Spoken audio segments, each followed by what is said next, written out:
उस प्रावधान को लिया और उसको हमारे परिस्थितियों के अनुसार उसको देखा कि हमारे परिस्थितियों के अनुसार ये कहाँ पर टिकेगा, और उसी के अनुसार उसमें चेंज भी किया गया। और आगे बताएंगे कैसे। कुछ उदाहरण, जैसे उदाहरण के तौर पर देते हैं सेकुलरिज्म।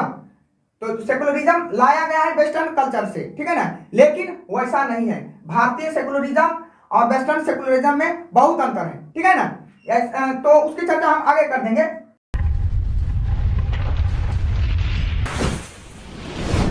हेलो फ्रेंड, मैं Pavan Kumar, genius academy official YouTube channel में आपका स्वागत है। आज हम लोग डिस्कशन करेंगे पॉलिटिकल साइंस का ये चैप्टर है, और ये इसको उससे भी यदि आगे इसको देखते हैं तो ये भारतीय संविधान के बारे में भारतीय संविधान के बारे में इसमें चर्चा होगा। और उसके अंतर्गत हम लोग ने आज का टॉपिक चुना है कि भारतीय संविधान की विशेषताएं क्या है, उसी पर हम लोग चर्चा करेंगे। तो सबसे पहले हम लोग ये भारतीय संविधान की विशेषताओं के बारे में यदि समझना है तो सबसे पहले ये चीज समझिए कि आखिरकार किसी भी देश के लिए संविधान की जरूरत क्यों होता है, ठीक है ना। संविधान, इसका इंग्लिश में कहा जाता है कॉन्स्टिट्यूशन,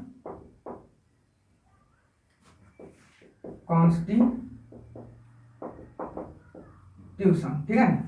तो सबसे पहली बात है, हम लोग पढ़ेंगे आज क्या कि संविधान की विशेषताएं क्या है, भारतीय संविधान की विशेषताएं क्या है। तो सबसे पहले चर्चा कर लेते हैं कि संविधान क्या है, ठीक। तब चर्चा करेंगे कि उसके बाद इसमें आगे बढ़ेंगे कि संविधान मतलब भारतीय संविधान अन्य संविधान के अपेक्षा में कहां पर है, ठीक है ना।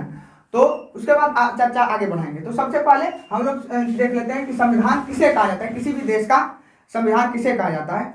तो संविधान का कहने का मतलब हुआ क्या कि उस देश का राजनीतिक बुनियाद, क्या कहने का मतलब हो गया कि किसी भी देश का राजनीतिक बुनियाद जिस नियम पर आधारित रहे और उस नियम कानून का संकलन को क्या कहा जाता है, संविधान। इसको दूसरे शब्दों में कह सकते हैं कि वैसा नियम कानून का वैसा संकलन जिसके आधार पर उस देश का जिसके आधार पर उस देश का सारा राजनीतिक व्यवस्था उस पर आधारित रहे, ठीक है ना। और वो सर्वोपरि कानून हो, ठीक। जैसे मतलब कि जैसे संविधान में जो भी बातें वर्णित होगा उससे बढ़कर कोई भी कानून नहीं होगा, ना ही सिविल लॉ और ना ही क्रिमिनल लॉ, ठीक है।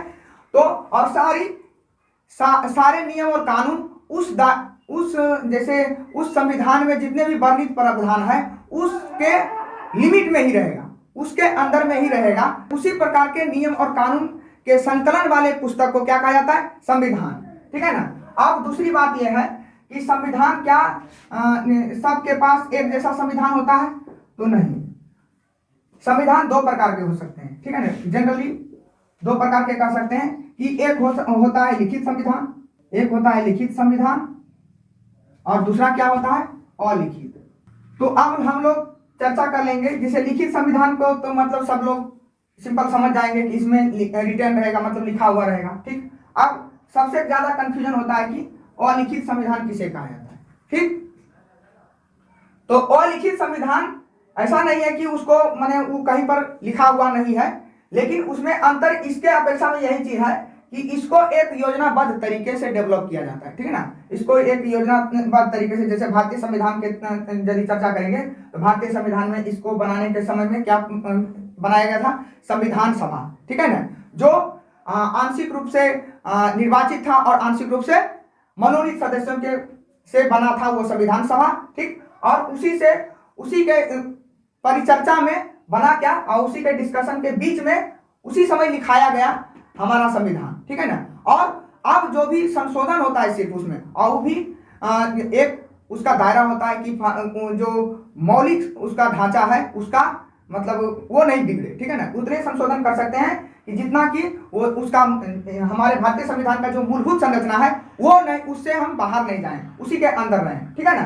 तो ये तो हो गया ये लिखित संविधान के बारे में। और अलिखित संविधान की यदि चर्चा करते हैं तो इसका उदाहरण हमें कहां पर मिलता है, इंग्लैंड के संविधान में, ठीक है ना। वहां पर क्या होता है कि उसमें कोई योजनाबद्ध तरीके से जिस तरह से भारत में बनाया गया उस तरह से नहीं बनाया गया है। वहां पर क्या हो गया कि जैसे मान लिया जाए जैसे वहां के कोर्ट कोई फैसला दिया, ठीक है ना, वहाँ का पार्लियामेंट कोई मतलब ये नियम कानून रेगुलेशन दिया, ठीक है ना, तो वो सब चीज कंपाइल होते जाएगा, ठीक है ना, और वो एक दस्तावेज के तौर पर वो सम्मिलित होते जाएगा। वो क्या हो गया कि वही वो कहलाता है वहाँ का संविधान। तो वो क्या, उसमें यही अंतर होता है कि वो लिखा हुआ पहले से नहीं है, ठीक है ना, वो क्या होता है कि धीरे धीरे वो डेवलप होते जाएगा, ठीक है ना।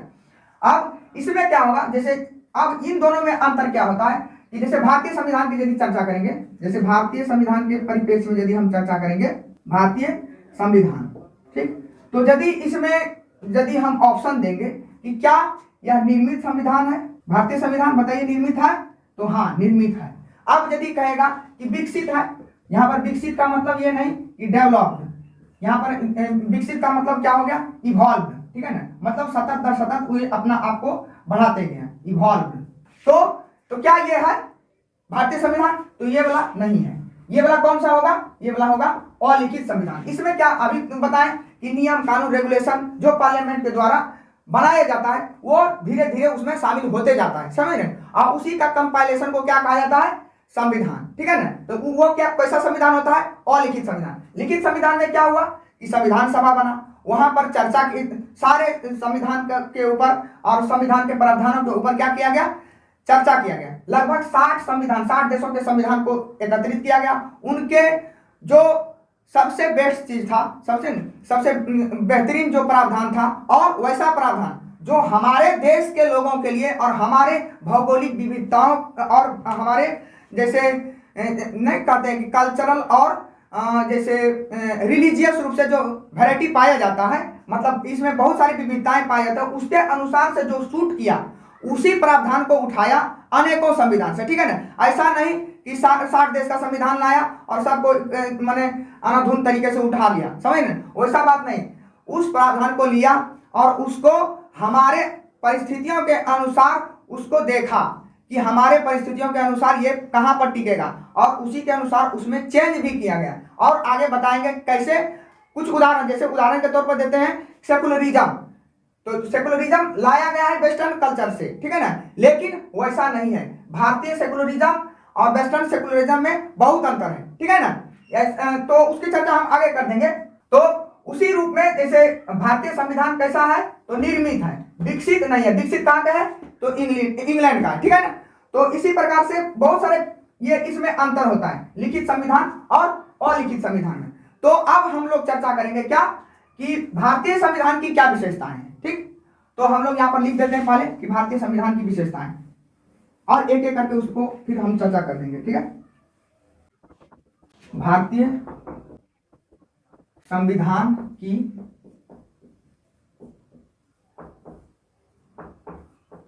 विशेषताएं, तो सबसे पहला विशेषता क्या है बताइए, सभी लोग जानते हैं, लगभग अधिकतर लोग जानते होंगे कि क्या है, कि सबसे व्यापक है, ठीक है ना। तो विश्व में सबसे व्यापक संविधान, सबसे व्यापक संविधान।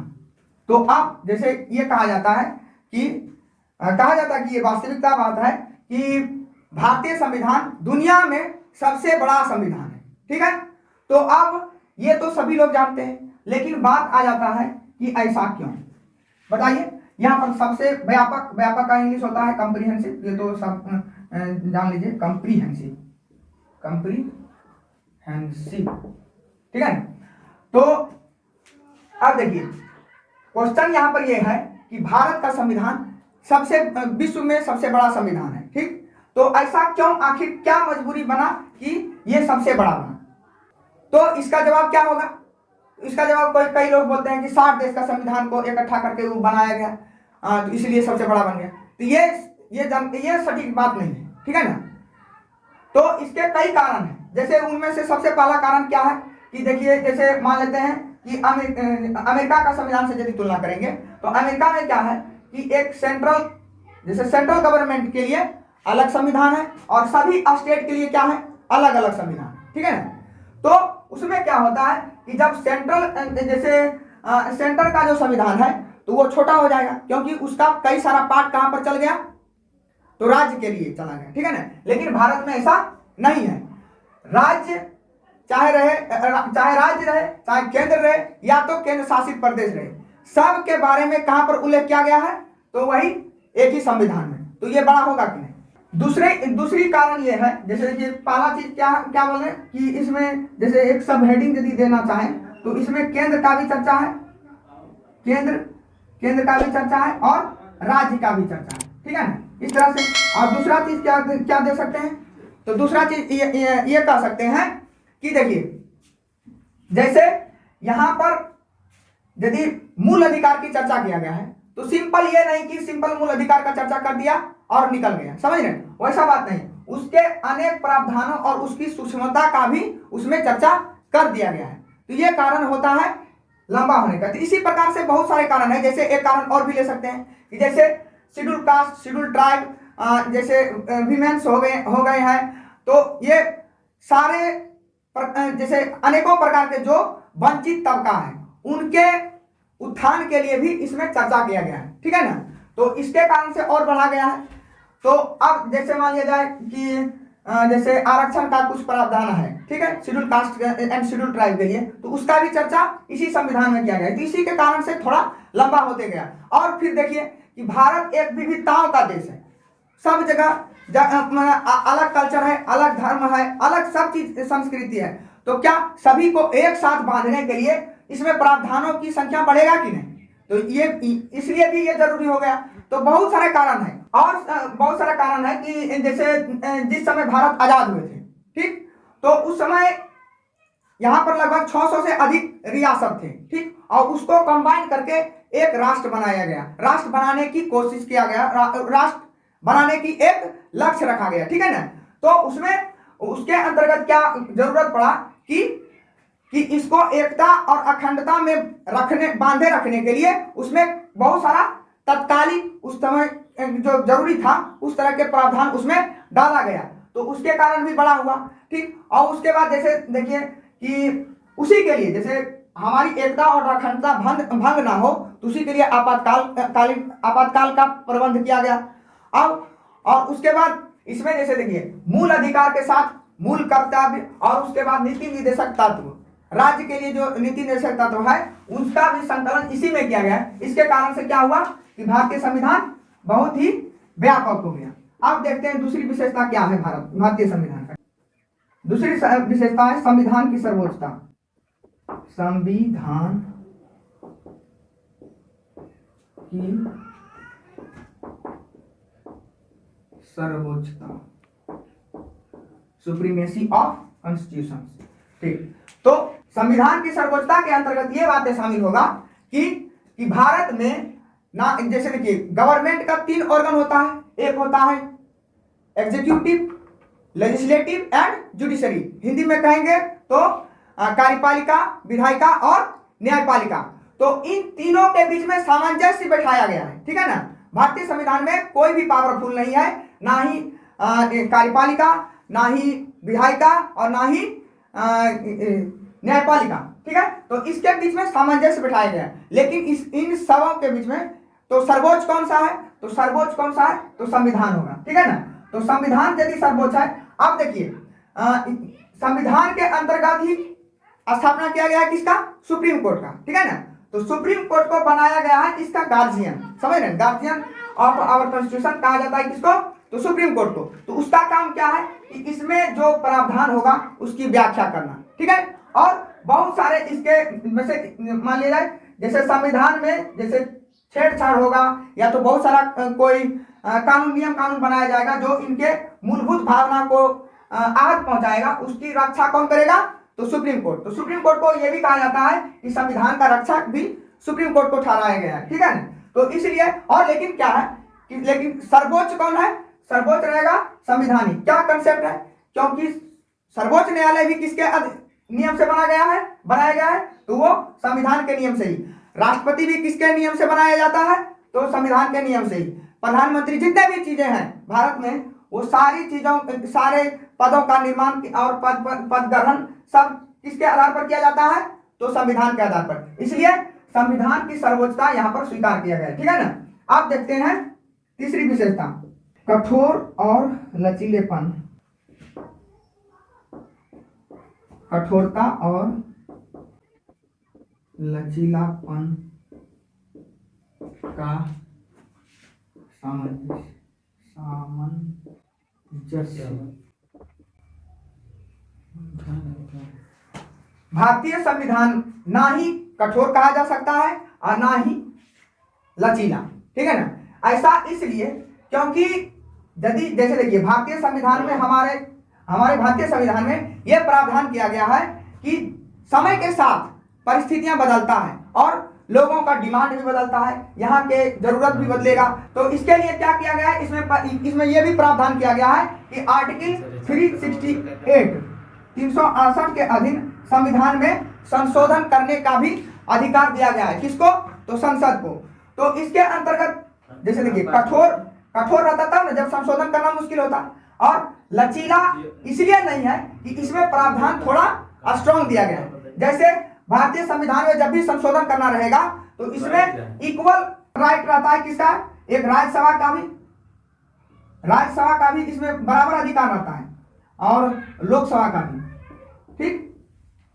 तो राज्यसभा तो डिनोट करता है राज्य सरकार से चुने हुए मतलब प्रतिनिधियों, और ये लोकसभा तो डायरेक्ट लोकसभा चुनाव में जो चुना जाता है, ठीक।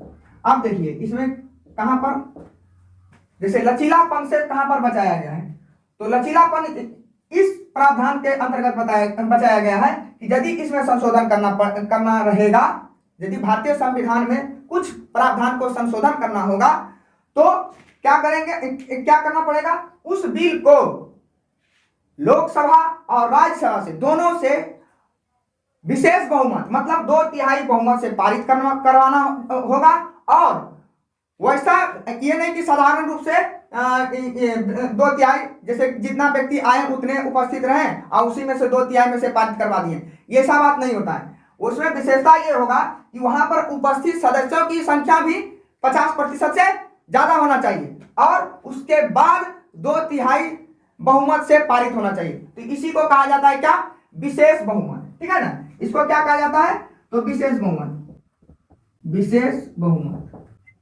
अब देखिए, अब विशेष बहुमत की बात हो गया तो एक प्रावधान तो जो मतलब समझिए कि केवल केंद्र सरकार से संबंधित है या तो केंद्र सरकार के अधिकार क्षेत्र में आते हैं, तो उसमें यदि संशोधन करना होगा तो उसको विशेष बहुमत से पारित करवाना पड़ेगा दोनों सदन से, लोकसभा से भी राज्यसभा से भी, ठीक है ना। तो लेकिन एक और प्रावधान है कि यदि वही जो जिस बात में हम संशोधन करवा रहे हैं यदि वही बातें राज्य सरकारों से संबंधित है, ठीक है ना, तो उसमें क्या जरूरी होगा कि विशेष बहुमत तो चाहिए ही और उसके बाद उसके अलावा चाहिए क्या? विशेष बहुमत प्लस क्या होना चाहिए कि आधा जितना भी राज्यों की संख्या है उसके आधे संख्या में, ठीक है ना। आधे संख्या में जैसे मान लीजिए आधे संख्या में 1/2 मतलब आधे संख्या में राज्य के विधानसभा द्वारा पारित, ठीक। तो जैसे देखिए इसका एक उदाहरण देते हैं। जैसे जीएसटी जब लाया गया तो उसमें बहुत सारे प्रावधान था, उसमें केंद्र सरकार से के अधीन भी कार्य क्षेत्र था उसमें, और राज्य का भी क्या कहते हैं कि टैक्सेशन का पद्धति भी उसमें शामिल था। तो उसको तभी पारित माना जा सकता था जब तक यहाँ विशेष बहुमत से यहाँ पर भी पारित होना चाहिए, संसद भवन से भी, और उसके बाद वही बिल कहाँ से गुजरेगा? सभी राज्य के विधानसभा से, ठीक है ना। और वो विधानसभा मान लेते हैं जैसे उस समय था, यदि मानते हैं कि 28 राज्य हैं तो 28 राज्य में 14 राज्य और 14+1, ठीक है ना। तो 15 राज्य से कम उसको पारित होना चाहिए था, ठीक है ना, तब वो माना जाएगा कि पारित है, ठीक है ना। तो ये लेटेस्ट उदाहरण यदि खोजिएगा तो वो इसका उदाहरण मिलता है किसमें? तो जीएसटी में, ठीक है ना। जीएसटी जब पारित किया गया तो उसमें ये कठिनाइयों का सामना करना पड़ रहा था, ठीक है ना।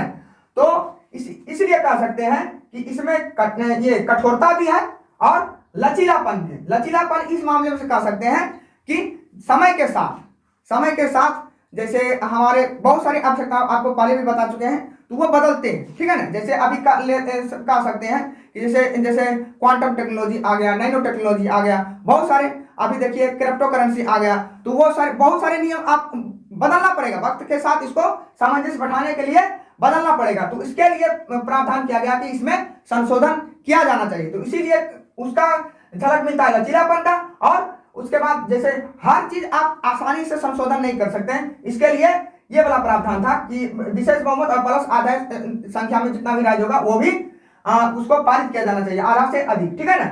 तो वो पहचान देता है किसका, कठोरता का। तो यहाँ पर एक चर्चा हो गया कि भारतीय संविधान कैसा है, कठोरता और लचीलापन का सामंजस्य है।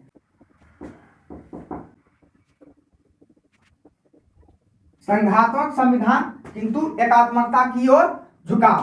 तो संघात्मक संविधान है तो इसका लक्षण कहां पर मिलता है, ये यूपीएससी शायद 2021 में पूछ लिया है, ठीक है ना। तो कोई भी संविधान यदि संघात्मक होगा तो उसकी क्या क्या विशेषता होगा, एक तो स्वतंत्र न्यायपालिका, उसमें आंसर यही होता क्या क्या होना चाहिए, स्वतंत्र न्यायपालिका, ठीक। और दूसरा लिखित संविधान, और तीसरा हो गया केंद्र राज्य के बीच, केंद्र व राज्यों के बीच शक्तियों का विभाजन,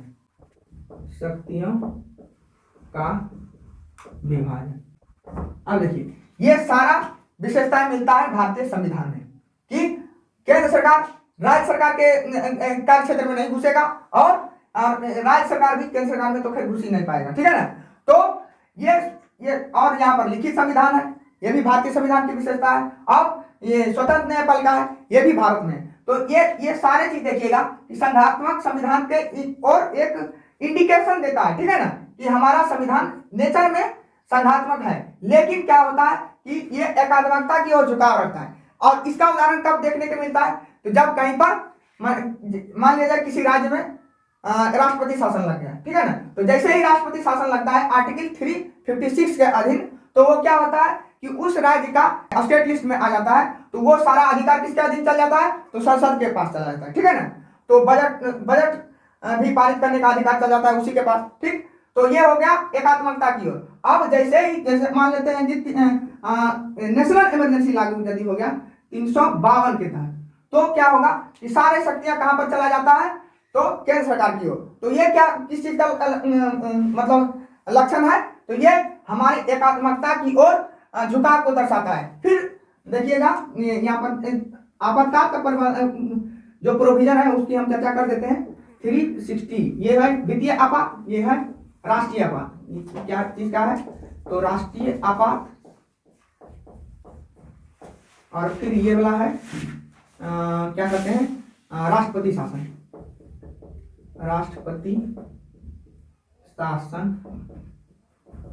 और फिर ये वाला क्या है, तो वित्तीय आपात,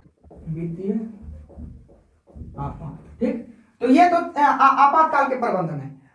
दूसरा चीज यदि देखिएगा कि एकात्मकता की ओर क्या और लक्षण है, आपातकाल के अलावा क्या लक्षण है, तो राज्यपाल, भारत के सभी राज्यों में राज्यपाल की नियुक्ति कौन करता है, तो राष्ट्रपति करता है, और किसके सलाह पर, तो मंत्रिपरिषद के सलाह पर। और वो देखिए वो केवल उसके द्वारा मनोनयन किया जाता है, और वो भी प्रसाद पर्यंत रहता है, ठीक है ना, वो भी अनुकंपा पर रहता है, जब चाहे तब उसको हटा सकते हैं, ठीक है ना। ऐसा कह सकते हैं कि राज्यपाल एक तरह का, जैसे नहीं कहते हैं कि वायसराय की तरह रहता है, केंद्र सरकार के एजेंट की तरह रहता है वो, कि इस राज्य में क्या चल रहा है सारा जानकारी उनको देना, ठीक है ना। तो ये लक्षण किस चीज को दर्शाते हैं, तो एकात्मकता की ओर। तो एकात्मकता में यही चीज होता है कि पूरा राष्ट्र हो जाएगा एक जैसा, ठीक है ना। और मतलब उसमें ये दिखाया जाएगा कि मतलब ये शक्तियों का, जैसे ये राज्य सरकार और केंद्र सरकार के बीच में शक्तियों का जो विभाजन होगा उसका विलोपन होता है, ठीक है ना। तो अब देखते हैं चार तो विशेषता बता दिए। पहला विशेषता सबसे व्यापक संविधान, और दूसरी विशेषता संविधान की सर्वोच्चता, तीसरी कठोरता और लचीलापन के बीच सामंजस्य है, और चौथा विशेषता क्या आ गया कि संघात्मक संविधान है किंतु लेकिन ये एकात्मकता की ओर झुकाव रखते हैं, ठीक है ना। अब देखते हैं पांचवा देखते हैं संसदीय व्यवस्था। संसदीय व्यवस्था व्यवस्था। तो संसदीय व्यवस्था के अंतर्गत क्या होगा, इसको ये कह सकते हैं parliamentary system, parliamentary system, parliamentary system, ठीक। तो इसके अंतर्गत हम क्या लेंगे, इसमें देखिए भारत में संसदीय व्यवस्था है, ठीक, ये तो आप लोग जानते होंगे। और संसद में कौन कौन सी बातें शामिल होता है, तो संसद में, भारतीय संसद में राष्ट्रपति शामिल होते हैं, राष्ट्रपति, लोकसभा और राज्यसभा, ठीक है ना। ये तीनों मिलाकर ये तीनों से किसी कोई भी बिल पारित होगा तो ये तीनों से पारित होगा, ठीक है ना, राज्यसभा, ठीक। अगला देखेंगे हम लोग स्वतंत्र न्यायपालिका, ठीक। तो भारतीय संविधान के क्या कहते हैं, भारतीय संविधान के एक सबसे प्रमुख विशेषता क्या है, तो स्वतंत्र न्यायपालिका। और स्वतंत्र न्यायपालिका इस सेंस में जरूरी होता है, किसी भी देश का न्यायपालिका यदि सशक्त है और स्वतंत्र है तो उससे यह साबित हो जाएगा कि कोई भी सरकार, और लोकतंत्र के लिए भी ये बहुत जरूरी होता है, डेमोक्रेसी को स्थापित करने के लिए लोकतंत्र का ये बेसिक चीज है। क्यों, क्योंकि यदि मान लेते हैं कि कोई व्यक्ति, जैसे कोई माने मुख्यमंत्री, प्रधानमंत्री जो भी रहे, ठीक है ना, और उसके खिलाफ में कोई व्यक्ति जैसे आवाज अपना उठाने लगा, जो डेमोक्रेटिक राइट है उसका, उसके अधीन जैसे उसका आलोचना करने लगा, कोई कई सारा नीतियां हैं उसका, और उसके आलोचना करने लगा, तो वो क्या करेंगे, उस जैसे वो तो एग्जीक्यूटिव पावर उसी में निहित होता है, तो वो क्या करेंगे, और उसी के अंतर्गत आता है पुलिस, तो वो पुलिस के द्वारा उसका उत्पीड़न करवा सकते हैं, ठीक है ना। तो लेकिन यहाँ पर बैरियर कौन बनता है, स्वतंत्र न्यायपालिका, ठीक है ना। तो मतलब क्या हुआ इससे, और यदि ये स्वतंत्र न्यायपालिका रहता है तो क्या करेगा, उसको नियम से पहले उसको गुजरना पड़ेगा। यदि किसी को गिरफ्तार किए हैं तो सबसे पहले यदि मजिस्ट्रेट के सामने पेश किया जाता है तो वो उसकी गिरफ्तारी को चेक करेगा कि क्या ये गिरफ्तारी लीगल है या इलीगल है। जैसे ही इलीगल रहेगा, गिरफ्तारी हुआ, वहीं से बेल दे दिया, समझ, वहीं से उसको रिहा कर देंगे, ठीक है ना, उसको जेल नहीं जाना पड़ेगा। तो इस प्रकार से स्वतंत्र न्यायपालिका किसी भी लोकतंत्र के लिए बहुत ही जरूरी होता है, ठीक है ना। और वो मतलब कह सकते हैं ये एक विशेषता हमारे भारतीय संविधान में है, ठीक है ना। तो ये बहुत अच्छी बात है। अब देखते हैं सातवां, संप्रभु राज्य। संप्रभु राज्य का मतलब क्या होता है कि जैसे कोई भी राज्य, कोई भी माने जो भी राज्य यदि संप्रभु है, मतलब अपने आप को कह रहा है कि स्वयं हम हैं, तो उसमें क्या निहित होगा कि उसमें जो उस देश के लिए या उस देश में, उस देश के लिए बाहर के लिए क्या संबंध होगा, या तो उस देश के अंदर में कौन सी नीतियां होगा, इसका किसी भी बाहरी शक्ति से कोई लेना देना नहीं रहेगा, किसी बाहरी शक्ति के कोई दबाव नहीं रहेगा उस पर, समझ रहे ना। ये अपना निर्णय खुद लेंगे। मतलब क्या हुआ कि यदि मान लिया जाए भारत एक क्या है, संप्रभु राज्य है, तो इसका कहने का मतलब ये हुआ कि भारत किस देश के साथ, भारत सरकार या तो भारत देश का किस देश के साथ मित्रता रहेगा, किस देश के साथ मतलब क्या बैर रहेगा, वो सारा डिसाइड कौन करेगा, यहाँ के जनता, और यहाँ के जनता द्वारा क्या कहते हैं, चुना गया प्रतिनिधि, समझ रहे हैं।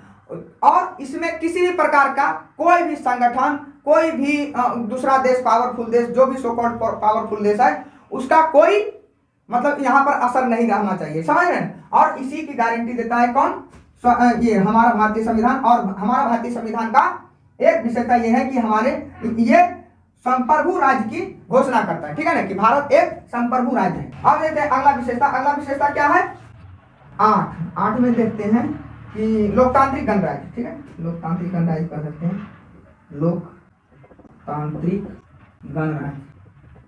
तो गणराज्य का मतलब समझ जाइए बस, और लोकतंत्र का मतलब लोकतांत्रिक से बना है लोकतंत्र, ठीक है ना। तो गणराज्य का मतलब यहाँ पर समझना बहुत जरूरी होता है। गणराज्य का मतलब क्या होगा कि जो हेड ऑफ स्टेट होगा, ठीक है ना, जो हेड ऑफ, भारत में हेड ऑफ स्टेट कौन होता है, तो राष्ट्रपति होता है। तो राष्ट्रपति कैसे चुना जाए, मतलब राष्ट्रपति का जो पद है वो वंशानुगत नहीं होना चाहिए, और भारत में होता है नहीं, ठीक है ना। तो ये क्या है, गणराज्य है। हालांकि देखिए लोकतंत्र इंग्लैंड में है, लेकिन वो गणराज्य नहीं है। क्यों, क्योंकि हेड ऑफ स्टेट जो उसका है वो क्या होता है, महाराजा या महारानी होता है, और वो क्या होता है, वंशानुगत होता है। तो वो हालांकि सबसे कह सकते हैं सबसे पुराना लोकतंत्र है, लेकिन अभी तक वो गणराज्य नहीं बना है। लेकिन भारत उसी के संदर्भ में देखते हैं तो भारत क्या है, भारत अपना शुरुआत से ही क्या है, एक लोकतांत्रिक गणराज्य है। ठीक, इस रूप में गणराज्य में क्या होता है कि जो अध्यक्ष, मैं पूरा हिंदी में यदि कहेंगे कि शासनाध्यक्ष का पद जो होता है वो वंशानुगत नहीं होता है। ठीक, यही परिभाषा में यदि पूछेगा, कई एग्जाम में पूछा है, एसएससी में भी पूछा है और आगे भी एग्जाम में पूछा जा सकता है। तो ये बहुत ही कंसेप्चुअल सवाल बनेगा कि गणराज्य का मतलब क्या होता है। गणराज्य का सिंपल ये मतलब होता है कि शासनाध्यक्ष का पद जो होगा वो वंशानुगत नहीं होगा। ठीक है ना। अब अगला विशेषता देखते हैं, समाजवादी राज्य। ठीक है ना। तो अब देखिए समाजवादी राज्य विश्व में भी पाया जाता है, कहां पर, तो भूतपूर्व सोवियत संघ में। ठीक है ना। तो समाजवाद जैसे भारतीय समाजवाद और भूतपूर्व सोवियत संघ का ये समाजवाद, ये दोनों में बहुत ही अंतर है। ठीक है ना। हमारा समाजवाद कैसा है, तो हमारा समाजवाद क्या है, लोकतांत्रिक है। इसके अंतर्गत क्या होता है कि सरकार, भारत सरकार विभिन्न नीतियों के द्वारा क्या करेंगे, आर्थिक सहायता देंगे। ठीक है ना। आर्थिक जैसे क्या करते हैं, इसके अंतर्गत क्या करेंगे, विभिन्न नीतियों के द्वारा भारत सरकार क्या करेंगे, आर्थिक न्याय देंगे। ठीक है ना। आर्थिक न्याय देने के लिए ये तत्पर रहते हैं इसी बात से भारत सरकार। लेकिन क्या होता है कि ये अन्य देश में, जैसे मान लेते हैं उस भूतपूर्व सोवियत संघ में, वहां का जो समाजवाद है वो क्या है कि मीन्स ऑफ प्रोडक्शन को अपने हाथ में रखता है। कौन, गवर्नमेंट। समझ रहे, क्या उत्पादन होगा वो सारा कंट्रोल कौन रखता है, तो ये वहां के सरकार। ठीक है ना। तो वैसा ये समाजवाद को हमारे यहाँ नहीं एक्सेप्ट किया गया है। हमारे यहाँ कैसा समाजवाद को, लोकतांत्रिक समाजवाद। ठीक है ना, लोकतांत्रिक समाजवाद को अपनाया गया। ठीक है, जिसमें क्या होता है कि ये गांधीवाद का ये विचारधारा का असर यहाँ पर देखा जाता है। ठीक है ना। और वहां पर मार्क्सवाद का। ठीक, अब इसमें क्या होगा, नीतियों के द्वारा क्या देना, सोशल आर्थिक न्याय, क्या कैसा न्याय देंगे, विभिन्न जैसे योजनाओं के द्वारा क्या देने की कोशिश करते हैं, जो पिछड़े वर्ग हैं उनको आर्थिक न्याय देने की कोशिश करते हैं। ठीक है ना। ठीक, अब उसमें क्या होता है, जैसे जो भूतपूर्व सोवियत संघ के सरकार में होता है, वहां पर होता है कि पूरा मीन्स ऑफ प्रोडक्शन माने उत्पादन के साधनों पर किसका अधिक पूरा प्रभुत्व रहता है, वो सरकार का ही रहता है। ठीक है ना। तो उस मामले में उसमें क्या होता है कि उसमें पूर्ण लिबर्टी नहीं रहता है, मतलब पूर्ण स्वतंत्रता नहीं रहता है, किसी को भी अर्जित करने का स्वतंत्रता नहीं रहता है, धन अर्जित करना, या तो उसमें क्वालिटी, जैसे मान लीजिए किसी, जब सब लोग एक ही जैसा फल मिलना है सबको, तो कोई विशेष मेहनत क्यों करेगा, तो ये वहां पर क्या होता है, रुक जाता है। समझ रहे हैं, मतलब टैलेंट वहां पर रुक जाता है और रुकने की संभावना होता है। ठीक, लेकिन क्या होता है यहाँ पर इस व्यवस्था में क्या होता है कि जो जितना मेहनत करेगा, जितना उसमें कुशलता होगा, वो उतना धन अर्जित करेगा, वो उतना क्या कहते हैं कि वो अपने टैलेंट को दिखाकर वो अपने आप को उतना ऊंचा उठा सकते हैं। ठीक है ना। तो इसलिए इसी प्रणाली को अपनाया गया। भारतीय समाजवाद जो है वो रूस के समाजवाद से अलग है। ठीक, अब देखते हैं अगला विशेषताएं क्या है, दसवां चर्चा यहीं पर कर देते हैं। 10वां है पंथ निरपेक्ष। पंथ निरपेक्ष, देखिए कई लोग यहाँ पर यह क्या यूज करता है, धर्म निरपेक्ष। ठीक है ना। इसका भी इंग्लिश, जैसे देखिए इसका भी इंग्लिश होता है सेकुलर। ठीक है ना, सेकुलर संविधान है। संविधान की विशेषता कैसा है, तो पंथ निरपेक्ष है। तो पंथ निरपेक्ष और धर्म निरपेक्ष में थोड़ा सा अंतर कर सकते हैं कि धर्म में क्या होता है कि धर्म निरपेक्ष यदि वो कह रहा है तो मतलब कोई ना कोई धर्म से निरपेक्ष रहना चाहिए। ठीक है ना। यहाँ पर क्या हो रहा है कि पंथ निरपेक्ष है, समझ रहे हैं। तो यहाँ पर क्या होता है, धर्म के साथ साथ पंथ भी शामिल हो जाता है, समझ रहे हैं। जैसे मान लेते हैं उदाहरण के लिए कबीर पंथ हो गया, बहुत सारा पंथ है। ठीक है ना। तो ये थोड़ा कॉम्प्रिहेंसिव होता है, ये ज्यादा चीज को इंक्लूड करता है। तो इस शब्द को बोलना थोड़ा उचित समझा जाता है। ठीक है ना। तो इसलिए हम लोग क्या यूज करते हैं, पंथ निरपेक्ष। इंग्लिश तो वही रहेगा सेकुलरिज्म। अब देखिए अंतर क्या है यहाँ पर, जो उस समय भी बता रहे थे कि भारतीय सेकुलरिज्म और वेस्टर्न सेकुलरिज्म में क्या अंतर है। तो भारतीय सेकुलरिज्म क्या करेगा, ये देखिए एक तरफ लिख लेते हैं, ये इंग्लैंड का पश्चिमी सेकुलरिज्म, वेस्टर्न सेकुलरिज्म, इस तरह से लिख लेते हैं, वेस्टर्न सेकुलरिज्म, सेकुलरिज्म, और एक तरफ ले लेते हैं क्या, तो इंडियन सेकुलरिज्म, इंडियन सेकुलरिज्म। ठीक है, आप देखिए एक बात ये जरूरी जानना होता है कि लोग क्या कहा देता है कि क्या लिखा संविधान, मतलब सब जगह से ले लिया, 60 देश के संविधान से उतार लिया। वैसा बात नहीं है, आप उसका जवाब आप यहाँ से दे सकते हैं, और पहले भी बताए हैं 2-3 नियम कि क्या क्या अंतर होता है, और शुरू में भी बताए थे। ऐसा नहीं कि सारा संविधान को रखा, उसमें जो बढ़िया बढ़िया लगा उसको लिख लिया, समझ रहे, और उसको हमारे संविधान में उतार लिया, ऐसा बात नहीं है, समझ रहे। उसको क्या किया गया, उसमें कुछ यदि मॉडिफिकेशन उसमें जरूरी था तो उसमें मॉडिफाई किया गया, और वो भी सारे संविधान सभा के सामने में किया गया, ठीक है ना, और उस पर सहमति बना, तब उसको उस बात पर एग्री हुआ, समझ रहे, और तब वो लिखा गया संविधान में। तो उसी का एक उदाहरण यहाँ पर दे सकते हैं कि वेस्टर्न सेकुलरिज्म में क्या होगा कि धर्म से एकदम दूरी बनाएगा, समझ रहे ना, धर्म से क्या हो जाएगा, इसमें क्या करेगा, धर्म से दूरी बनाएगा, ठीक। और इसमें क्या होगा, भारतीय सेकुलरिज्म में दूरी नहीं, बल्कि सभी धर्मों को और सभी पंथों को क्या करेगा, समान सम्मान देगा, समझ रहे, समान मतलब रेस्पेक्ट देंगे, ठीक। अब ये क्या हो जाता है, ये नकारात्मक रहता है, ये क्या हो जाता है, ये रहता है, मान लीजिए ये नकारात्मक रहता है, और ये क्या होता है, प्लस माने सकारात्मक रहता है, ठीक। अब देखिए ये क्या होगा, यहाँ पर वेस्टर्न सेकुलरिज्म में क्या होगा कि जैसे किसी धर्म में मान लीजिए कोई बुराइयां है तो उसको सरकार उससे कोई लेना देना नहीं रखती है, ठीक है ना। लेकिन भारत में क्या है कि भारत में यदि किसी धर्म में बुराइयां है तो उसमें घुसकर ये चेंज करवाएगा, समझ रहे हैं। और वो बुराइयां कैसा होना चाहिए, जैसे मान लीजिए भारत के मूलभूत जैसे मूल अधिकार हो गया उसका हनन करता है, जैसे नागरिक अधिकार हो गया उसका हनन करता है, तो उसमें वो क्या करेगा, उसमें चेंज करवाने का अधिकार ये भारतीय सेकुलरिज्म ये देता है, ठीक है ना, और ये इसी रूप में बनाया गया है, ठीक। लेकिन यहाँ पर वेस्टर्न सेकुलरिज्म में क्या होगा कि उससे कोई मतलब नहीं रखेगा, उससे एकदम दूरी बना के रखेगा, ठीक है ना। तो ये नहीं सारे बहुत सारा अंतर होता है वेस्टर्न सेकुलरिज्म और भारतीय सेकुलरिज्म में, ठीक है ना। तो इस प्रकार हम देखते हैं कि भारतीय संविधान की विशेषताओं में 10वां विशेषता क्या है, पंथ निरपेक्षता, ठीक है ना। अब 11वां देखते हैं, एकल नागरिकता, एकल नागरिकता। तो एकल नागरिकता के अंतर्गत ये आता है कि भारत में एक ही यदि कोई विदेशी लोग आ रहे हैं ये यहाँ पर नागरिकता लेने के लिए, या तो हम लोगों का जो नागरिकता मिलता है तो उसको एक बार यदि मिल गया एक जगह का नागरिकता, तो वो पूरे भारत जहाँ जहाँ पर मतलब अलाउ है सभी लोगों को जाने के लिए, वहां पर सब जगह जा सकते हैं, सभी जगह रह सकते हैं, अपना मतलब उसका छूट रहता है, ठीक है ना। और इसी के संदर्भ में यदि हम चर्चा करेंगे कि यूएसए के बारे में, तो उसमें दोहरी नागरिकता स्वीकार किया गया है, एक तो यूएसए का नागरिकता और दूसरी चीज उस राज्य की नागरिकता होना चाहिए, समझ रहे। तो अलग अलग राज्य में अलग अलग परमिशन की जरूरत होता है, ठीक है ना। तो ये उस प्रकार नहीं, भारत में क्या है, भारत पूरा एक ही नागरिकता एकल नागरिकता को स्वीकार किया गया, ये एक विशेषता हो गया, ठीक है ना। अगला विशेषता है कि भारतीय संविधान में किसकी चर्चा किया गया, मौलिक अधिकार की। ये तो खैर कई संविधान में किया गया है, खासकर अमेरिका के संविधान में भी मौलिक अधिकार। तो मौलिक अधिकार को हम लोग फंडामेंटल राइट पार्ट 3 में पढ़ेंगे, ये किसमें भाग 3 में आता है, ठीक है ना, भाग 3, ठीक है ना। और अनुच्छेद कितना आएगा, अनुच्छेद जो आएगा, अनुच्छेद इसकी तो चर्चा हम लोग पूरे विस्तार से करेंगे, अनुच्छेद 12 से लेकर कितना तक, तो 35 तक, ठीक है, ऐसा ठीक। अब देखते हैं ये अगला भारतीय संविधान की विशेषताएं क्या होगा, नीति निर्देशक तत्व, ठीक।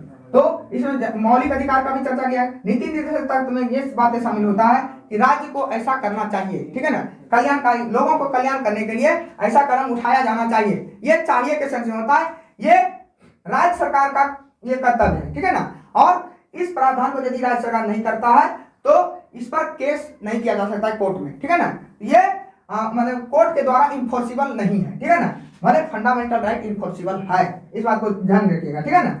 तो इसमें नीति निर्देशक तत्व का चर्चा किया गया है। आप देखते हैं नेक्स्ट, देखिए 14 नंबर में कल्याणकारी राज्य की स्थापना। ठीक है। तो ये क्या बोलते हैं, ये बताते हैं, भारतीय संविधान बताते हैं कि भारत एक वेलफेयर स्टेट है, मतलब यहाँ पर मतलब कल्याणकारी काम होगा, लोक कल्याणकारी काम किया जाएगा। इसीलिए कई जगह जैसे मान लिया जाए कि प्रधानमंत्री आवास योजना दिया जाता है, या तो वृद्धा पेंशन दिया जाता है, बहुत सारे लोक कल्याणकारी कार्य किया जाता है। ये सारा चीज किसके कारण होता है, तो हमारे भारतीय संविधान के कारण से। और ये इसकी एकदम क्या क्या कहते हैं कि एकदम मूलभूत विशेषताएं हैं। तो इन्हीं सभी कारणों से हमारा संविधान को क्या कहा जाता है, अनोखा संविधान। ठीक है ना। तो अगला ये इतना हो गया, हम लोग लगभग 15-14 विशेषताएं हम लोग पढ़े। तो ऐसे लोग गिनने का और विशेषताएं जोड़ सकते हैं, सभी लोग और संख्या में जोड़ सकते हैं, ठीक है ना। लेकिन जो भी प्रमुखता से था उनकी हम चर्चा यहाँ पर कर दिए। अब नेक्स्ट चीज देखेंगे अगला वीडियो में, ठीक है ना। तो तब तक के लिए नमस्कार, ठीक है। यहाँ तक देखने के लिए थैंक यू, धन्यवाद।